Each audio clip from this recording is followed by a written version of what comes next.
Madam, kuja utusalimie tu, maana hawa ni viongozi wa kanisa. Mki appreciate kanisa lenu, tuna viongozi, treasurer, executive secretary na president. Sasa kwa Nyamira huyu ndiye treasurer wetu, anatusalimia. Happy Sabbath. Happy Sabbath again.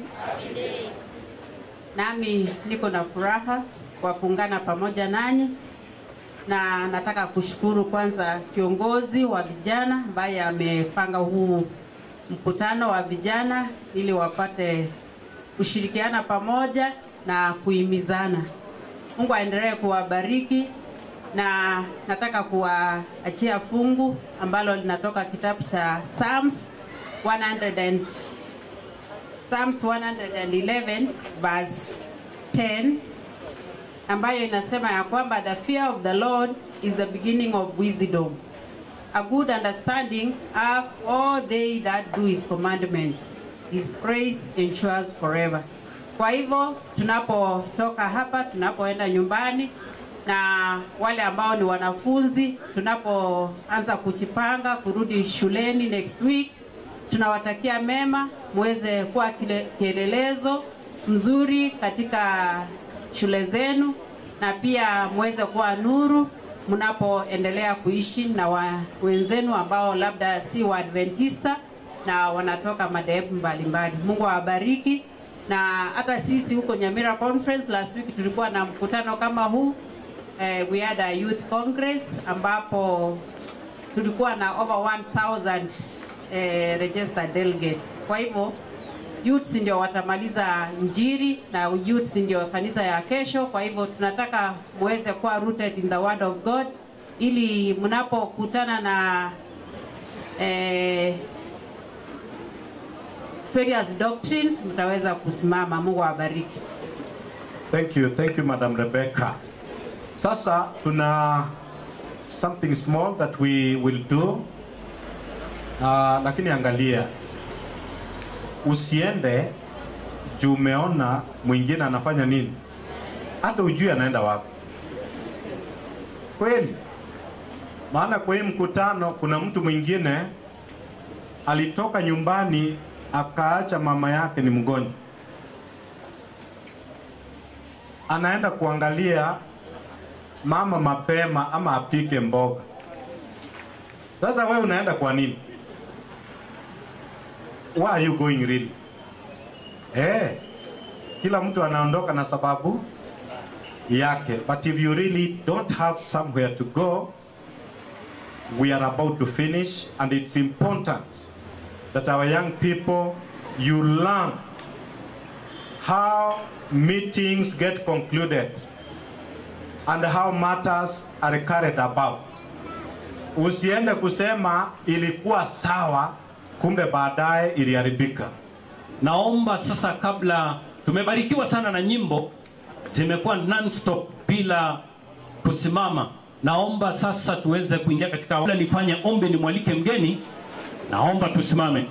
Ikiwa uko karibu unaweza kunyosha mkono, hebu jinyoshe kidogo, jinyoshe kidogo. Unajua anajaribu, very good. Somebody is yawning, very good. That is part of it. Yes, asante. Tukiwa hali hiyo nataka tuinamishe vichwa kwa ajili ya ombi. Tuombe.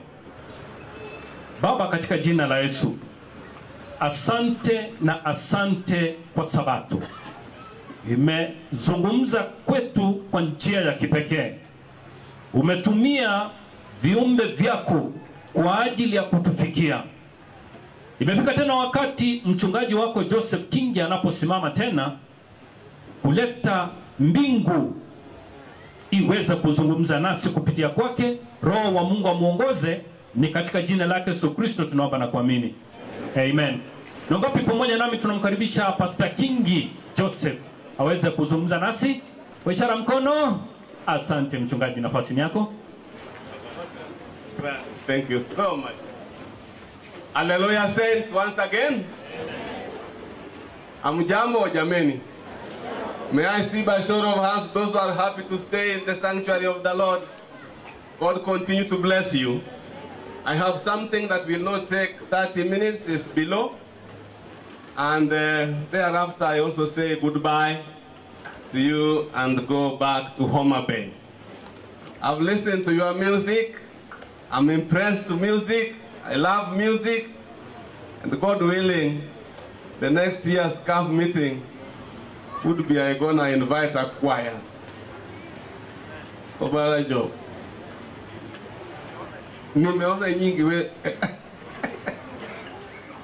Ah, beautiful, beautiful. Now, brethren, I want to say something concerning the youth. Yes, you are the endeared species, endeared species. You have a host of problems to carry with on this wide, wicked world. But there are certain things you can ignore and move on as God permits you to soldier on. We have been trying to see the young boys and young girls. People are busy looking to someone of the right size and the right height, the right head, on the right neck, right eyes in the right sockets, right ears in the right place, right mouth with the right teeth, right breasts, right shoulders, right fingers, right hips, right thighs and right legs. You will end up marrying a cartoon as opposed to God's own creation. Where do you get those rights, surely? Why don't you be contented with the person you want? Get certain things that impresses you in this particular lady. Instead of looking for right things, you will never get that person. I have authored a book entitled Hope in a Hopeless World.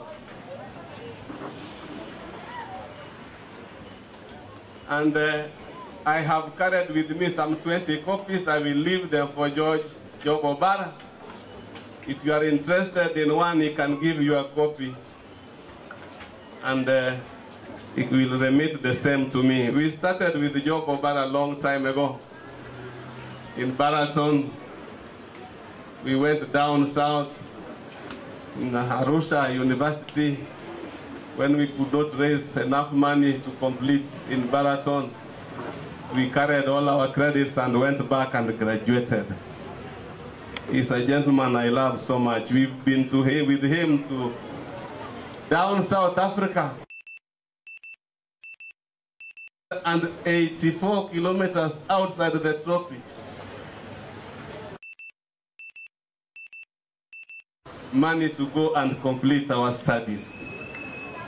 I love him so much. And so, brethren, there are certain predictors of marital success. If you are a young man and you are yearning to get a lady, there are certain things you need to look into this lady. Solve family conflicts. There are certain young boys, and that's why the Lord God admonishes us, saying, and be of some good age, and then you can look for your lifelong partner thereafter. If you are a boy, a man, a young man, I would pray that you be of some 30 years, or 28 or 30 years of age. If you are a lady, at least 24 or 25 years of marriage, and start looking for someone that you can live with. Yes, that age difference would not be 10 years in between, but at least 5 is okay. If you go and marry your age mate, you may also have problems thereafter. Number 2, the length of acquaintance.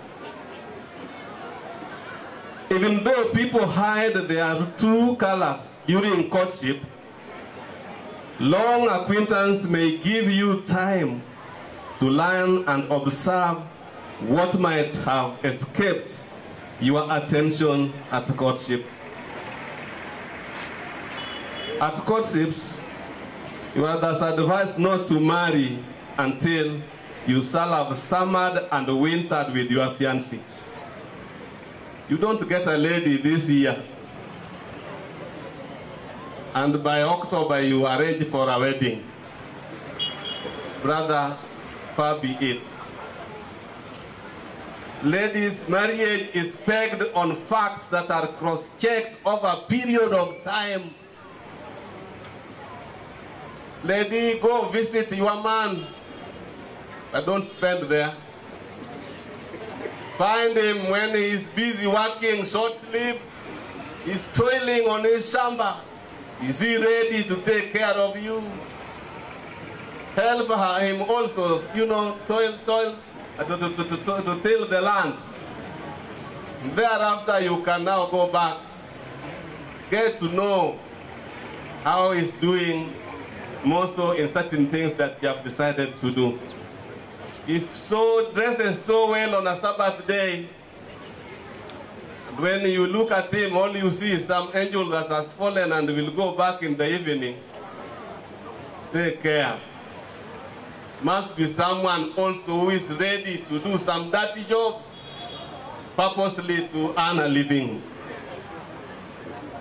And so we are saying the length of acquaintance is very necessary if you want to get a lifelong partner.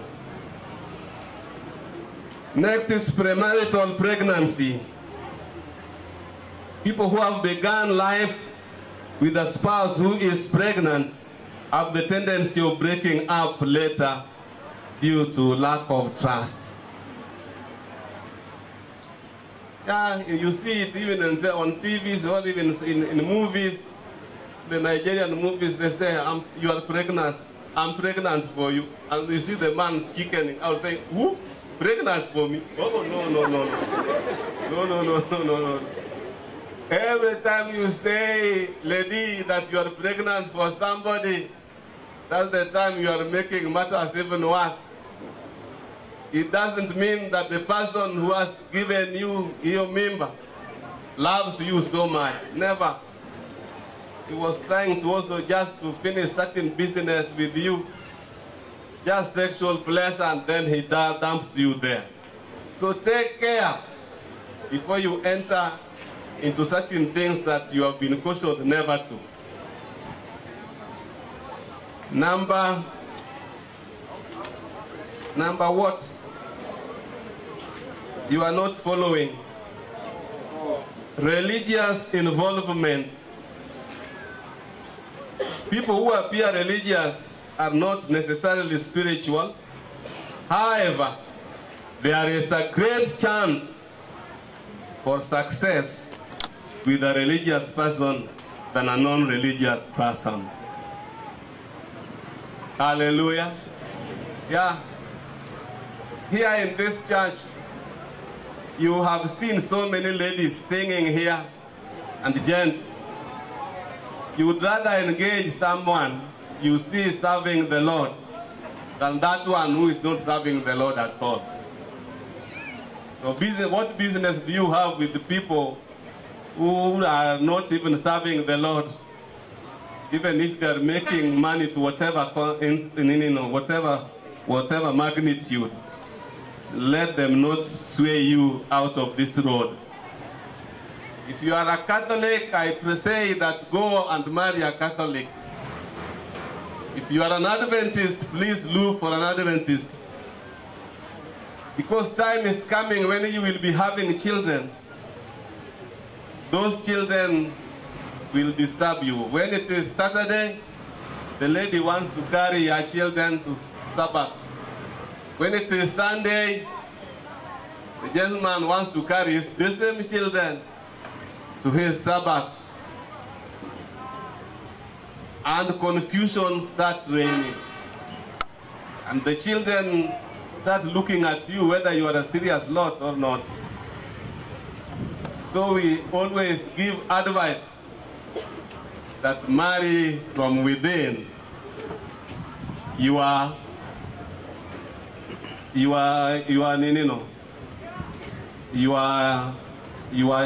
church, your faith. Marry within your faith. Next is similarity in faith. I've finished with that. Then the next one is social class.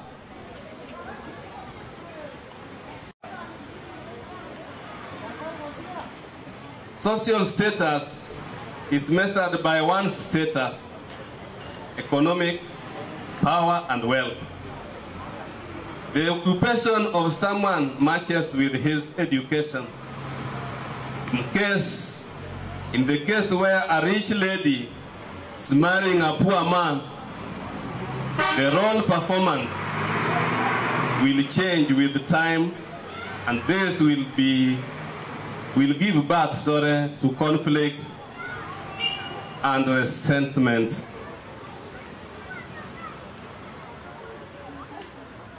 When you are entering into marriage, young man,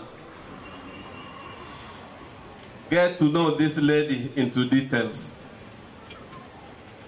And if she's so educated, and where she comes from is all, full of, learned people, and you are walking in here, they expect you to walk and come in with a vehicle. You don't even have a bike, even a motorbike. Rather, you are in trouble. So you'd rather look into someone that fits into your shoes, and you will have another good life with this particular lady. The other one is level of education. If the gap of education standard is great, it has to be bridged to enable the couple to move along. Otherwise, it may be a source of misunderstanding. Level of education. Here you find some of our boys have gone up to university, but they stoop too low and come and marry a girl of 78, drop out. And you really wonder what he was interested in. And he says that such ladies are the ones that are meek, humble, and listen very well. No listening very well. You rather get someone of your style who understands you very well, reach at that level and, be at par. Get someone, even if education was not good, but you can empower the same lady and make her move to the position you are in, and that's good. That's good. But if you have married someone too low, and you expect her to, that is intimidating. You expect her to listen to you every time and again, because she's not supposed to talk where you are. It's not a Form 1. Those were the days, long days. But here, your wife, you will have to listen to him. If she has given you some children, brother, you will find it difficult to move out of it. The other thing is that divorce wants to nurture.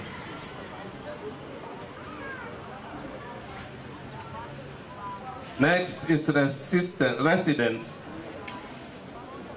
Upcountry dwellers have similar lifestyle than urban center dwellers. The tastes of the two are somehow different, just as day and night. If you are a town-born,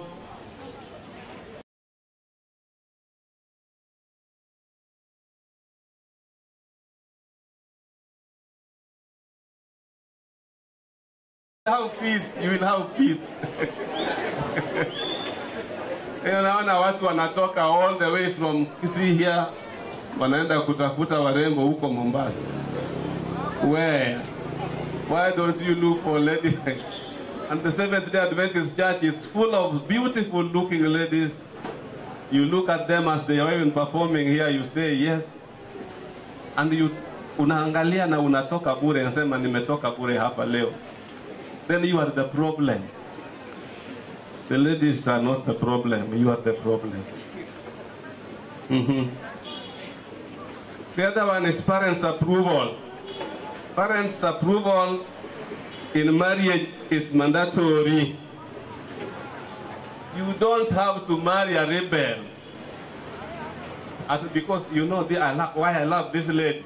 She understands me so well. Even if I call her right now, she will be here and she will spend here. She has not even asked the permission from the parents. She's doing her own things. And you think you are living another good life. Never. You are marrying a rebel. And one day she will rebel against you. And you will never have joy. Next is sociability. People who are not social have a low score in marital adjustments.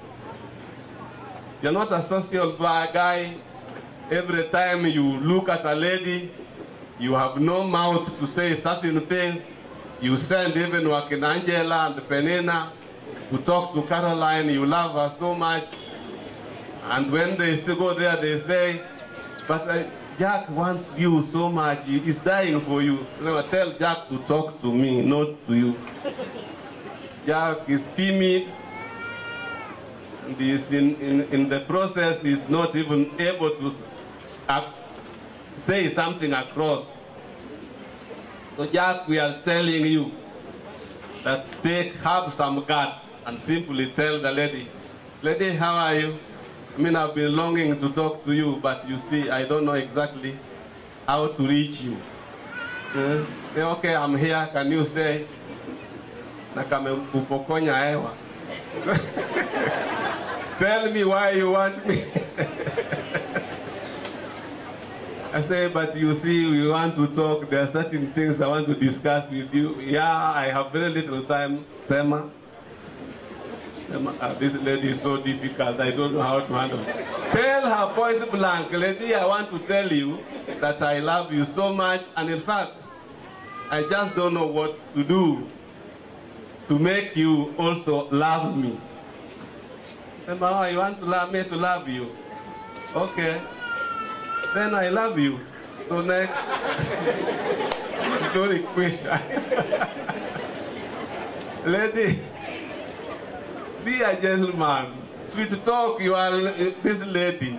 You know, employ certain, you know, and find out how best. It is good, instead of sending emissaries to talk to the lady you want, take it head on and find out how best she can answer you. But by the way, as you move along, ladies have certain things to say. If a lady says no, don't think she has rejected you. A no can be yes. Am I talking to somebody? The lady's no is not necessarily no. It may be yes. So keep talking and be naggish. Every time and again, you remember what I was speaking from. You remember? And then finally she will skip in and say, okay, then we can go along and see where we can reach. Yes. Age difference. I have told you, between 25 to 30, you will have done your college and you will have been through, and you are mature for marriage. Lack of siblings. In a family setup where the only child is the one you are courting, do not be surprised to find that she is too selfish. Yeah. Learn that. He may not have learned the art of sharing. because she's alone and everything is heaped before her or before him. Get to know that. Companionship.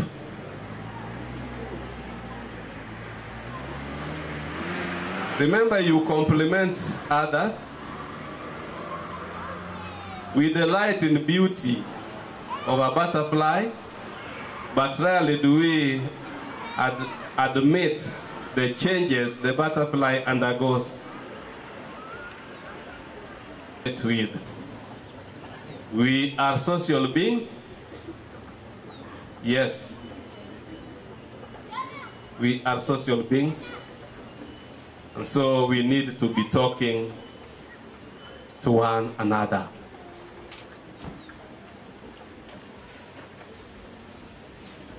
There are certain things that I would have given you. Time is up. But I want to tell the young ones, dear friends, take your time before you jump for marriage. Marriage is there glittering, looks like a beautiful mountain range far in the horizon. But as you move closer and closer to that mountain, then you will get to learn that it is rugged. Some places are, crooked. And that's exactly what marriage is all about. We are not telling you not to get married. But once you throw your heart to the ring, get to know that it's not a bed of roses. But Adam and Eve lived until they died. I never heard them separating. These days we have men and women separating. This separation business is not in the vocabularies of the heavens. We are striving seriously to move together as a family, move along. Don't think that Adam and Eve's time was even a joyride. And more so after they had eaten of that forbidden fruit. Never, never. It was not easy. But they moved on until they also slept. It is my prayer that the Lord may keep us together as a family of the Lord, and that when we are moving on, get to know who you want to marry. Understand the person you want to marry. Don't marry because of the job the person has. If you are married to a banker, hallelujah, and you go to a honeymoon, and when you come back, the banker finds a letter, marry the person and not the job. Someone has a burning question.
Amen. Asante sana wana Christ Adoration Choir kwa sababu mmetubariki na kukubali kugrace event hii ya vijana katika Camp Center hii, basi ningekuwa na zawadi ningewapa, lakini sina, ila tutawaalika katika mkutano mwingine, lakini huo mkutano wa kula mchele. Haya, basi tunapozidi kusonga mbele, ningeomba viongozi coordinators wajonge mbele.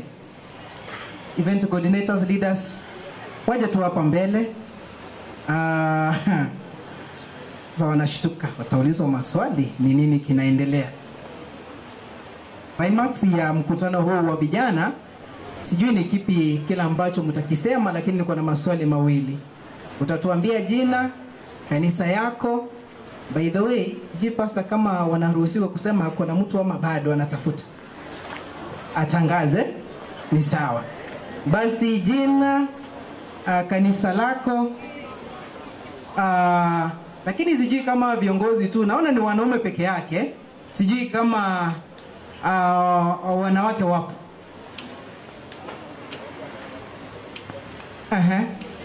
Mwingine hayuko. Ni sawa. Utasema jina, mahali unatoka, kama uko na familia, kama huna, sijui kama wakati wa lunch ulipeana namba. Sawa basi, na utuambie, ni utoe tu remarks zako na ile expectation yenye mlikuwa nayo, kama mlipata ama ilifanikiwa. Karibu sana Kevin.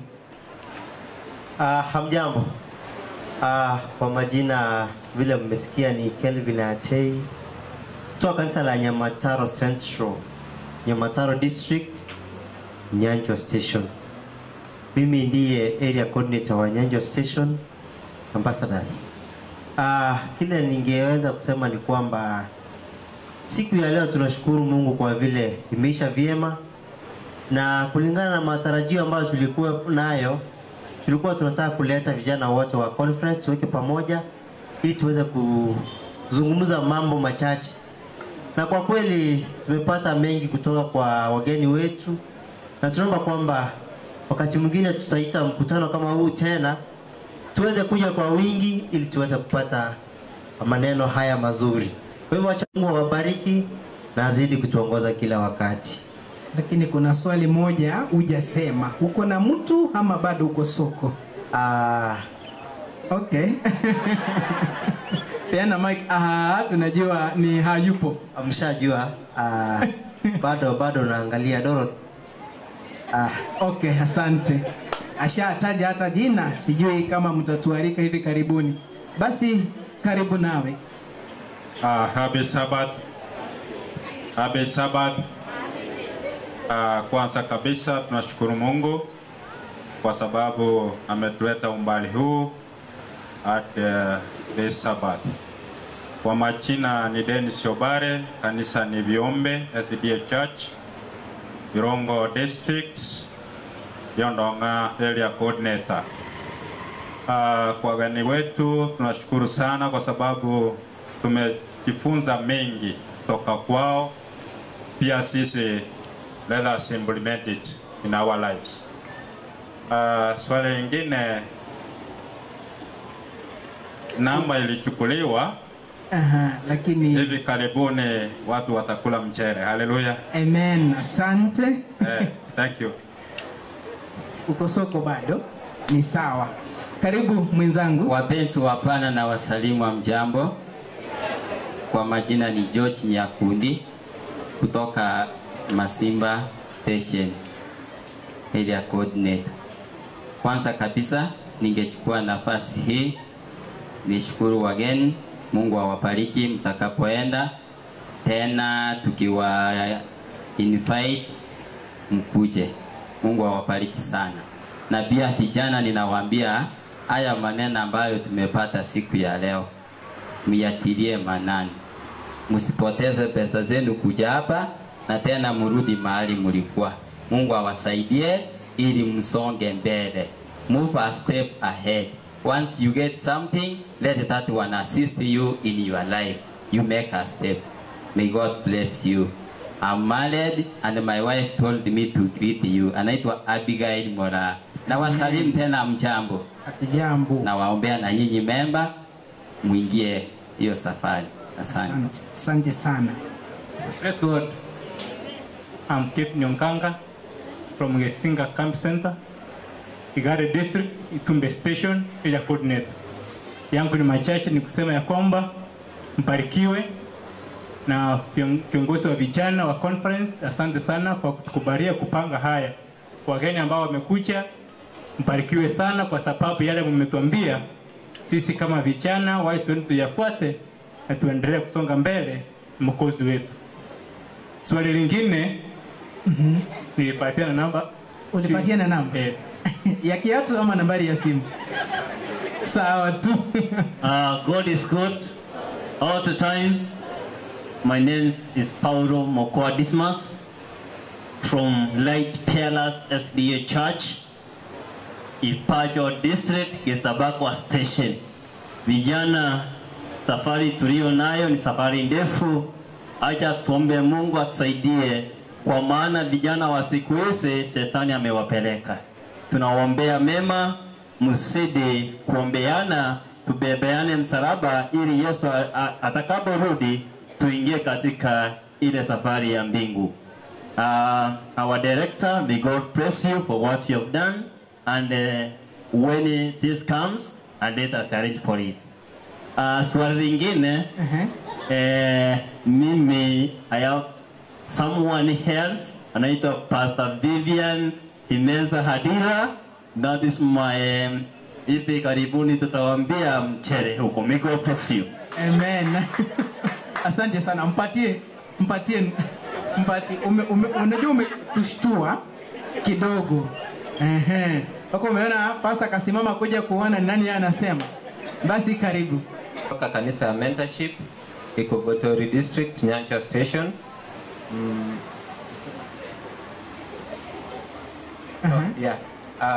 Pia mimi ni assistant coordinator Nyancha Station na assistant secretary wa conference wa youth. Nashukuru sana kwa kufika siku hii ya leo. The success of this program imekuwa kwa sababu yenu. Nashukuru hao viongozi wenzangu ambao tumeshirikiana pamoja. Tumekuwa na event ambayo ni successful. Na vile tuliambiwa congress yenyewe ambayo ingefaa kuwa wakati huu itakuwa December. Kwa hivyo tusisahau hiyo, tuendelee kujipanga. Sasa hiyo ndio wakati tutakuwa na maneno mzuri. Kama hujapata namba this time round, hata kama tuliambiwa the problem is you. Wacha tuseme kuna grace period ya next time. Sasa Niki ni kusema hujapatiwa namba na utataka kupewa namba December. Nimekuwa nikizunguka sijasettle nipewe namba. Okay. Sawa. Sasa lakini ninajua pale nitapata namba. Tunakutana WhatsApp kwanza. So wale wa WhatsApp mtatumia Niki namba inbox. Nyinyi wote tu. Alafu ataamua. Yes. Nakaribisha wa secretary wa conference youth ministries pia aseme jambo. Asante sana Bwana Niki. Bwana Yesu asifiwe. Tusalimiane hivi, tusalimiane. Bwana Yesu asifiwe. Asante sana. Kwa majina ni Tony Wanda Gatimu. Mimi natoka katika kanisa la Matuno SDA Church, na vile Niki amesema mimi ndio secretary wenu katika conference. So allow me to firstly to take this opportunity to thank God for this far that He has brought us. For sure, were it not for Him, I don't know where we were to say we were to be. So our God is so faithful. He loved us, He still is loving us, and is going to continue to love us. And because of that, we also need to be faithful to Him at the same time. Love one another as you love like yourself. Number two, I also want to take this opportunity to thank each and every one of you for your comings. Your presence to us means a lot, and we don't take it for granted. So asanteni sana wote wenye umekuja, our guest pastors who are present with us, our advisors, our youth coordinators all the way from the conference level to the local churches, our youth mates from all your respective churches, our choirs, our guest choir being led by Christ Adoration Choir. Na niliona rafiki yangu sana amekuwa mkubwa hapo, kumbe kuimba kwa kwaya inakuwa mzuri. Pori ni rafiki yangu sana. So in short, thank you so much for your comings. Tuendelee kushirikiana hivi ili tujiinue katika mambo na spiritualism. Asanteni sana. May God bless you. Let's meet next time. Thank you so much. Kuna swali hujajibu? kuna mtu ulipewa namba ama namna gani? Wacha kwanza tuhubiri injili, hiyo ingine itakuja. Sawa. Sasa wakati huu ningependa kumuita Happy Sabbath. Happy day. It has been a wonderful day. Our singing session was nice. Praise God. Thank you very much. My name is Dan Nyaribo, music leader Nyanjo Station, coordinators pamoja na kina Nick and Whitney. Aliomba nafasi hapo pale Nairobi Bible Conference. Nyanjo Station, tafadhali tukutane pale New Life Church for the prayer band kesho. Tafadhali miss not. There are so much great things up. Yakiwemo haya ambayo yamekuwa hapa. Kuna mengi yatakuwa pale. Mungu awabariki na mkienda muende salama. Asante kwa tangazo hilo zuri na kuweza kutufahamisha kwamba kuna prayer band iko kesho. Iko kesho. Vijana wa Nyanjo Station wapatikane pale New Life. New Life Church. New Life Church. Basi tutakuwa hapa. Aswa na yeyote yule ambaye anahitaji kuwa pale, umekaribishwa. Pastor ananikumbusha kwamba kuna swali hujajibu. Uko na mtu ama bado? Ama uko na namba? Ama hujajua ni nini kinaendelea? Jamani, nikisikia katika umati nasikia jibu hiyo ina maana.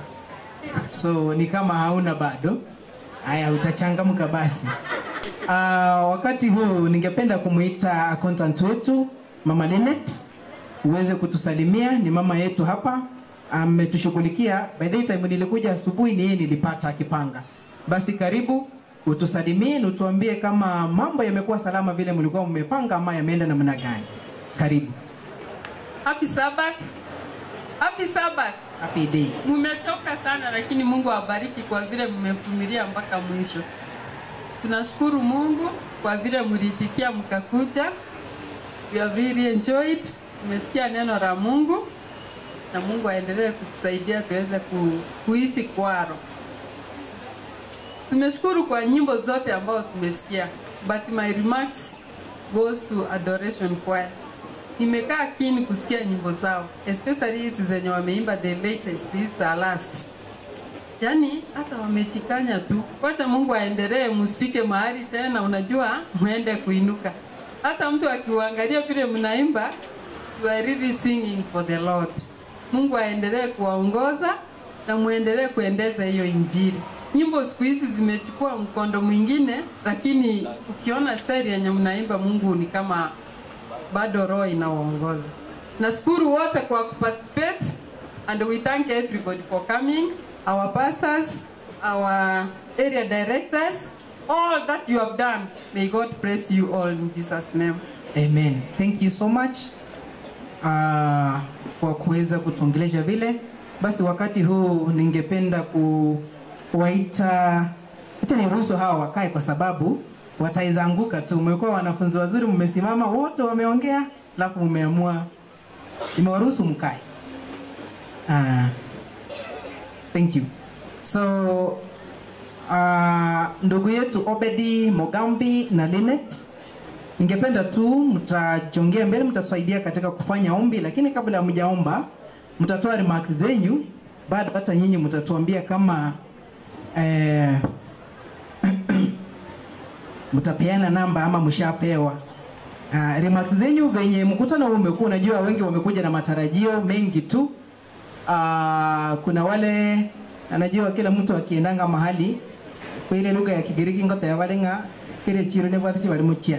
Kuna rocho bwate matarajio anda mangao kubwaya, lakini bono litukiri biairire.